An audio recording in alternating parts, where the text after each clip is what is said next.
राज बब्बर है, प्रदेश अध्यक्ष कांग्रेस के उदय भवन है और आज करनाल में पंजाबी महासम्मेलन रखा गया है। राज बब्बर ने चुनाव भी लड़ा, गुरुग्राम लोकसभा से उसमें हार हुई। राजेंद्र जीत को आज पंजाबी महासम्मेलन कांग्रेस पार्टी आज पंजाबी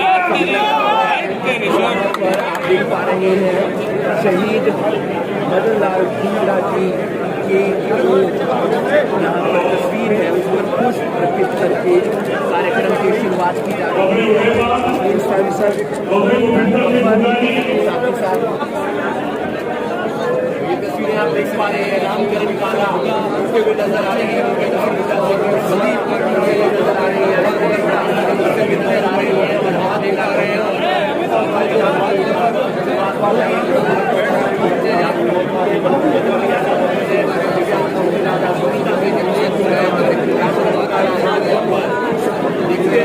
तमाम नेता कांग्रेस पार्टी को नरेंद्र साहब सीटों का बंटवारा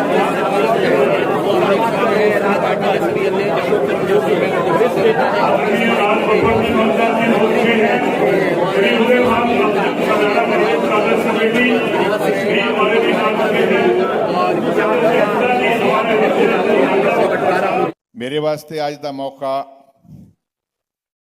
एक बड़ा ही शुभ ते खुशी का मौका है।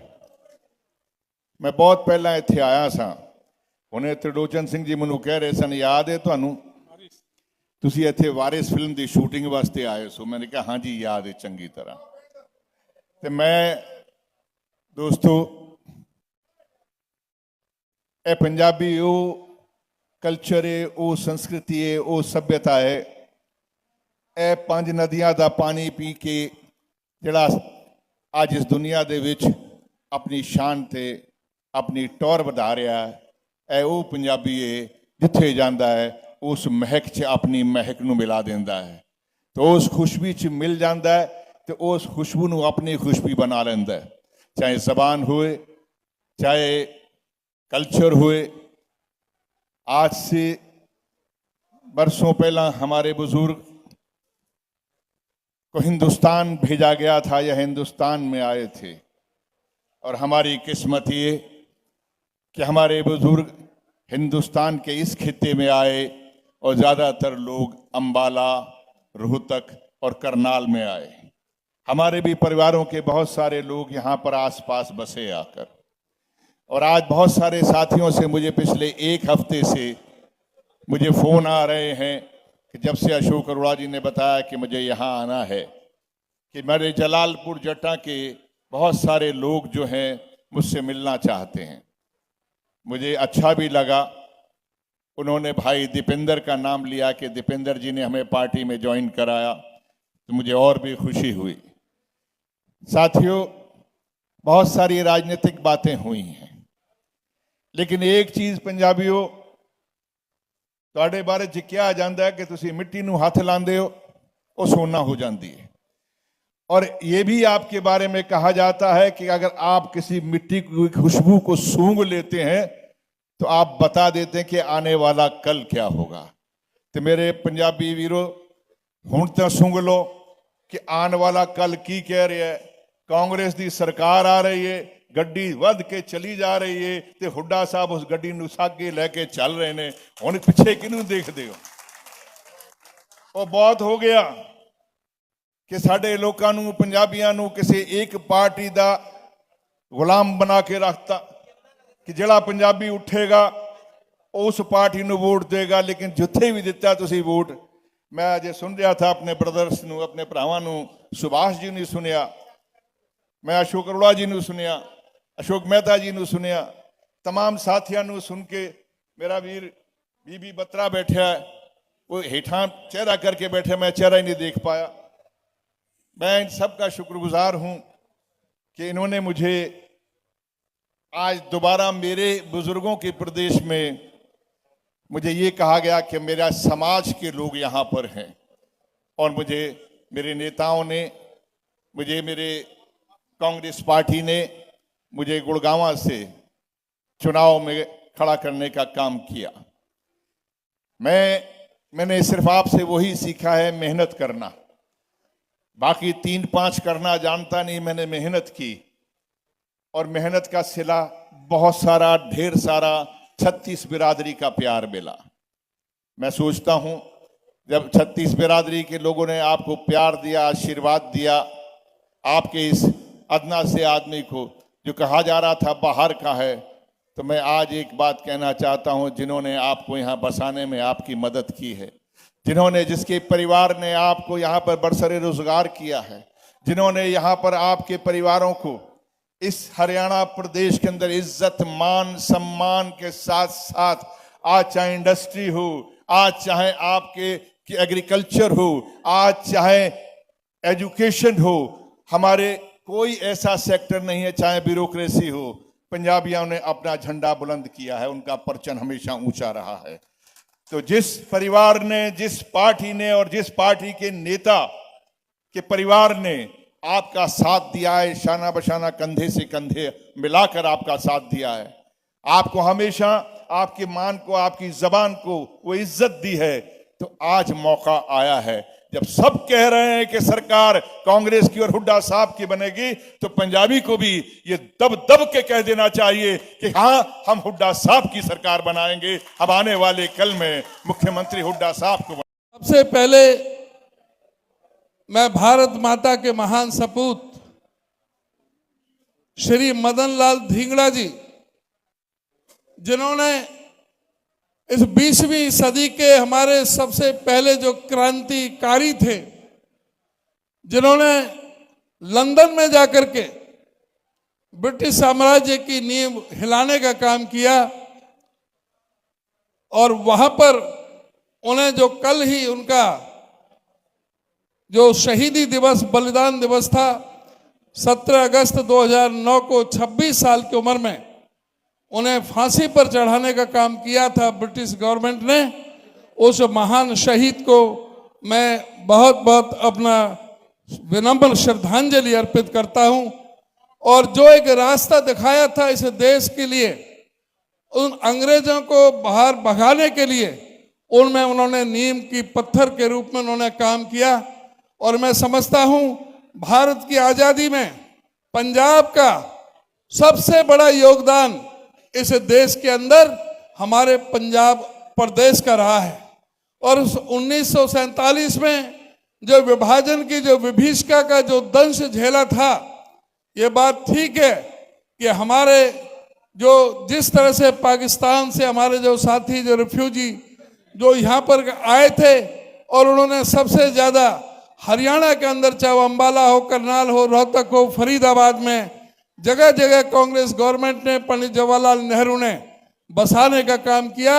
और जिस तरह से पंजाबी समाज ने बहुत ही अपना स्वाभिमान रखते हुए, बड़ी कड़ी मेहनत करते हुए और सबसे बड़ा स्वावलंबन का उदाहरण पेश करते हुए पूरी मेहनत के साथ जो अपने आप को संवारने का काम किया, आज हरियाणा प्रदेश में पंजाबी समाज का अपने हरियाणा प्रदेश की खुशहाली में सबसे बड़ा योगदान अगर किसी का है तो सबसे बड़ा योगदान पंजाबी समाज का है। पंजाबी समाज ने यहाँ पर जिस तरह से मेहनत करके, जैसे बता रहे थे, हर तरह का काम किया, रेहड़ी पर भी काम किया, टांगे भी चलाए, लेकिन व्यापार पर जिस तरह से आज भी पंजाबी समाज ज्यादातर व्यापार में है, दुकानदार है, या छोटे छोटी अपनी फैक्ट्रियां लगा रखी हैं, उद्योग लगा रखे हैं, आज भी उद्योगों पर है। और उन्होंने इस देश की अर्थव्यवस्था को, हमारे इस प्रदेश की अर्थव्यवस्था को चार चांद लगाने का काम पंजाबी समाज ने किया है। मैं आपसे केवल ये कहना चाहूंगा, क्योंकि समय भी बहुत ज्यादा हो रहा है, कि इस सरकार ने इस देश के अंदर चाहे नोटबंदी की हो, चाहे जीएसटी लगाया हो, उस जीएसटी से किस व्यापारी को फायदा हुआ है? उस जीएसटी के कारण जो छोटे छोटे दुकानदार जिसमें सबसे ज्यादा पंजाबी और वैश्य समाज के लोग हैं, उनको किस तरह से परेशानियों का सामना करना पड़ा, किस तरह से इस प्रदेश को और देश को इंस्पेक्टरी राज के धकेल दिया गया, पूरी तरह से देश भर प्रदेश में इंस्पेक्टरी राज कायम हो गया। हर चीज पर जिस तरह छोटे छोटे व्यापारियों को अपने सीए लगाने पड़े, कोई भी अपनी रिटर्न भरने के लिए तरह तरह के टैक्स लगाने पड़े, जीएसटी जो वन नेशन वन टैक्स का जो ढिंढोरा पीटा गया था, रात को 12 बजे लागू किया था, उसी जीएसटी के कितने हिस्से कर दिए गए, किस किस तरह से किए गए, आज हर चीज पर जीएसटी लगा रखी है। और सबसे बड़ी बात, जीएसटी का जो हरियाणा प्रदेश 2% है हिंदुस्तान की आबादी का, लेकिन जीएसटी 7% देता है और बदले में केंद्र सरकार नरेंद्र मोदी जी की 1% जीएसटी वापस देती है। इसका मतलब कि हमसे 7 रुपए लिए जाते हैं और हमें 1 रुपए वापस दिया जाता है। ये सबसे बड़ा धोखा है। मैं आपसे ये निवेदन करना चाहूंगा कि जो इस प्रदेश में जो अर्थव्यवस्था चौपट करने का काम किया है, जो आज लॉ एंड ऑर्डर पूरी तरह से खत्म कर दिया गया है, आज प्रदेश में जिस तरह से खुलेआम फिरौती मांगी जा रही है, किस तरह से आज जो कानून व्यवस्था पूरी तरह से ठप है, प्रतिदिन एवरेज 4 मर्डर प्रतिदिन हो रहे हैं, 5 बलात्कार की घटनाएं प्रतिदिन हो रही हैं, 13 अपहरण की घटनाएं प्रतिदिन हो रही हैं, 46 महिलाओं के प्रति अपराध प्रतिदिन हो रहा है, 96% शेड्यूल कास्ट के प्रति अपराध बढ़े हैं। पूरी तरह से इस प्रदेश को असुरक्षित कर दिया गया है। इनका जो सोशल प्रोग्रेसिव इंडेक्स है, उसके मुताबिक भी हरियाणा को सबसे असुरक्षित प्रदेश बताया गया है। तो मैं आपसे निवेदन करना चाहूंगा, इस प्रदेश की अर्थव्यवस्था को सुधारने के लिए आज सबसे पहले कानून व्यवस्था का ठीक होना जरूरी है। आज जो गुंडे बदमाश, जब चौधरी भूपेंद्र सिंह हुड्डा का राज था तो उनको कह दिया गया था कि गुंडे और बदमाशों से या तो बदमाशी छोड़ दो या हरियाणा छोड़ दो। सारे जो गुंडे बदमाश या तो छोड़ गए थे और या हरियाणा को छोड़ के भाग गए थे। आज दूसरे प्रदेशों के सारे बदमाश हरियाणा में आ गए हैं। आज जो जेलों से फिरौती मांगी जा रही है, बाहर विदेशों में बैठ करके फिरौती मांगी जा रही है, पूरी तरह से व्यापारी भयभीत है, उद्योगपति भयभीत है। इस भय के वातावरण को दूर करना है। मैं ज्यादा समय ना लेता हुआ बस आपसे यह अनुरोध करूंगा, आने वाला समय में चौधरी भूपेंद्र सिंह हुड्डा जो 36 बरादरी को साथ में लेकर के चलते हैं, सबके लिए काम किए हैं, जो योजनाएं बनाई हैं, चाहे विकास की, चाहे मेट्रो लाइन बिछाई है 81 किलोमीटर की, चार बड़े बिजली के कारखाने लगाए हैं 5400 मेगावाट के 43,000 करोड़ रुपए खर्च करके, चाहे 12 अंतरराष्ट्रीय स्तर की यूनिवर्सिटियां बनाई हैं, चाहे यहाँ पर मेडिकल कॉलेज और कैंसर इंस्टीट्यूट खोलने का काम किया, चाहे 1600 करोड़ के बिजली के बिल माफ करने का काम किया। सारे जो विकास के जो काम और राहत देने के काम चौधरी भूपेंद्र सिंह हुड्डा के हैं। इन्होंने अर्थव्यवस्था को चौपट कर दिया है। जब इनको सत्ता सौंपी थी चौधरी भूपेंद्र सिंह हुड्डा ने, तब इस प्रदेश पर 70,000 करोड़ का कर्जा था, जो आज बढ़कर के 4.5 लाख करोड़ को पार कर गया है। पूरी तरह से अर्थव्यवस्था ठप हो गई है। इस अर्थव्यवस्था को दुरुस्त करने के लिए, इस प्रदेश को कर्ज के जाल से बाहर लाने के लिए आप सबका सहयोग और समर्थन और आशीर्वाद चाहिए।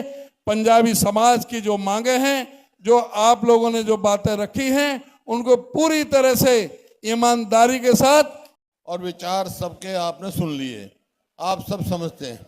यहाँ कहा गया कि भाई ये पंजाबी सम्मेलन है। पंजाबी तो मैं भी हूँ, जब मैं पैदा हुआ पंजाब में पैदा हुआ था भाई। कोई हरियाणा तो 66 में बना, मैं तो 47 में पैदा हो गया था, उस टाइम पंजाब था। लेकिन ये सम्मेलन उन लोगों का है जो मेरे सामने हैं, जिन्होंने मेहनत करके आगे बढ़े हैं। हम तो भाई पैदा हुए परिवार में पैदा हुए, हमारे कोई चिंता नहीं थी खाने पीने की, आपने जो भी था पढ़ाई की, अच्छे हम। लेकिन जो समाज विस्थापित होके आया, मेरे को मालूम है कितनी मेहनत करके ये आगे बढ़ा है, ये मैं उसकी आप सबको हार्दिक बधाई देता हूँ। मैं सोच रहा था कि भाई ये समाज जो दुकानदार भी हैं, व्यापारी भी हैं, इतनी प्रगति कैसे करी। उसका एक मुख्य कारण ये भी है कि इन्होंने लोगों से मुनाफा कम कमाया, उनकी खाल कम तारी भाई, सब मतलब कम से कम मुनाफे पे कार्य किया। इस वास्ते समाज परिवार जो व्यापार में बढ़ा, इस बात की मैं आप सबको हार्दिक बधाई देता हूँ। भाई जिस प्रकार से मेहनत हुई, दिन रात मेहनत किया है इस समाज ने, ये छोटी बात नहीं है। मेरे को भी प्रदेश की सेवा का मौका मिला 2005 में, तो मैं कह सकता हूँ 2014 में जब हरियाणा छोड़ा हमने, तो हरियाणा प्रति व्यक्ति आय में, प्रति व्यक्ति निवेश में, नौकरी देने में, कानून व्यवस्था में, खेल खिलाड़ियों में नंबर 1 था। ये सरकारी आंकड़े हैं। लेकिन 9.5 साल के बाद हमारा हरियाणा किस चीज़ में नंबर 1 हो गया भाई? बेरोजगारी में, महंगाई में, अपराध में, और खेल खिलाड़ी को तो आप खुद देख रहे हो कि आप जंतर मंतर में कैसे हमारी पहलवान बेटियों के साथ व्यवहार किया गया, उनको अब तक न्याय नहीं मिला। तो ये जो है बहुत मेहनत से जो हरियाणा जो नंबर 1 हुआ, उसमें इस समाज का, जो समाज मेरे सामने बैठा है, सबसे बड़ा योगदान रहा। मैं इस बात की कहता हूँ, अगर आपने कंधे से कंधा मिलाकर, चाहे मेरे को मौका मिला, चाहे साथियों ने बताया, चाहे राज्यसभा हो, चाहे पब्लिक सर्विस कमीशन हो, चाहे सबॉर्डिनेट सर्विस कमीशन हो, चाहे इंफॉर्मेशन कमीशन हो, जहाँ पे भी मौका मिला, मैंने समाज को पूरा मान सम्मान दिया। क्योंकि ये कोई आपका ये नहीं है, आपका अधिकार है, आपका कार्य है, आपका खून पसीने की जो कमाई है, जिस प्रकार से आपने अपने आप को उठाया है, वो है। मैं तो इस बात में कोई संकोच नहीं करता। जब ये आप समाज आया यहाँ, हमारा समाज पिछड़ा हुआ था, आपने बहुत कुछ सिखाया है यहाँ के समाज को, बहुत कुछ सिखाया है, बहुत आगे बढ़ाया है। इस बात के लिए मैं आपका धन्यवाद हूँ। मेरे को मालूम है, मैं तो बचपन से वहाँ जो रोहतक में कैंप है, उसके साथ ही मेरा मकान है, तो मैंने देखा है आप लोगों ने बहुत हमारे को बहुत कुछ सिखाया है और आगे भी सिखाएंगे, रास्ता दिखाएंगे। भाई आज मदन लाल ढींगरा जी की बात है, उनको तो मैं नमन करता ही हूँ, और इसी वजह से 13 सेक्टर में मैंने उनका स्टैचू बनाया था, क्योंकि वो पहले वो हैं जो देश की आज़ादी की लड़ाई शुरू करी, जिन्होंने देश में जज्बा भरा संघर्ष का। लेकिन मेरे को पता लगा जब यहीं से विधायक और मुख्यमंत्री मनोहर लाल खट्टर जी उस स्टैच्यू को इंद्री ले गए, कभी ऐसा नहीं सुना। आपको पता होगा, ठीक है ना ये बात? मैंने कल्पना चावला जी के नाम से, हमारे को गर्व है हमारी बेटी पर, उनके नाम से मेडिकल कॉलेज बनाया। तो ये सरकार आई, इन्होंने यूनिवर्सिटी बनाने की बात की तो नाम बदल दिया। मैंने कहा ये नहीं बदलना चाहिए था नाम जिसका भी आप रखो, उस जिसका आप मान सम्मान करना चाहते हो, और कोई संस्था बना दो उनके नाम, लेकिन कल्पना चावला का नाम नहीं बदलना चाहिए था। तो ये आपके सामने भाई, ये तो खुद आप देखो कि आपके समाज की इज्जत कौन करता है, किसने की। मैं तो जहाँ तक मेरा सवाल है, मैं एक बात कह के जा रहा हूँ, कांग्रेस की सरकार आएगी तो सबसे पहला हमारा काम होगा विस्थापित समाज के वेलफेयर बोर्ड बनाने का काम होगा, ताकि हमारा वेलफेयर हो, जो किसी की कठिनाई है वो दूर हो, और आप में से ही जो आप सब यहाँ नेता हैं, उनमें से ही उसका चेयरमैन बनाएंगे, ताकि आपकी तकलीफ, दुख तकलीफ लेकर आगे चले। और भी जो समाज की कठिनाइयाँ हैं, दिखते हैं, मेरे को मालूम है रीसेटलमेंट हुआ, बहुत सारे लोगों को मिला, बहुत सारे लोग रह भी गए, तो सबका ठीक तरह से रीसेटलमेंट हो, उसके लिए वेलफेयर बोर्ड हम बनाएंगे, ताकि हमारा समाज जिसका इस आज के हरियाणा बनाने में, निर्माण करने में बहुत बड़ा सहयोग है, उसका हम पूरा मान सम्मान करें।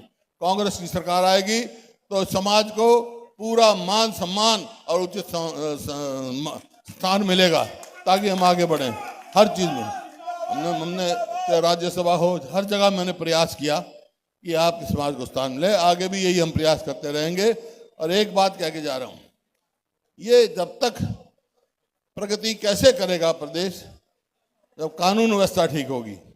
2005 में भी ऐसी परिस्थिति थी, जेलों से राज चलता था। मेरे को मौका मिला, मैंने कह दिया था बदमाशों या तो बदमाशी छोड़ दो या हरियाणा छोड़ जाओ। आज वही परिस्थिति है।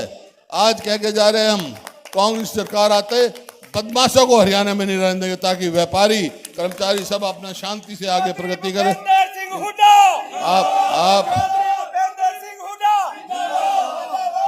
आप इतनी संख्या में आए, मैं सबका आभारी हूँ। अरोड़ा साहब का भी, बत्ता साहब का भी, मेहता साहब का भी, सबका जिन्होंने योगदान दिया।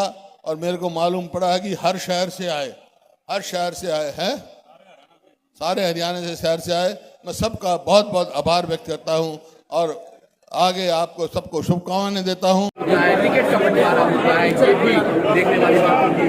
और आज मन से क्या क्या बातें रखती हैं भूपेंद्र सिंह हुड्डा, राज बब्बर, साथ ही साथ प्रदेश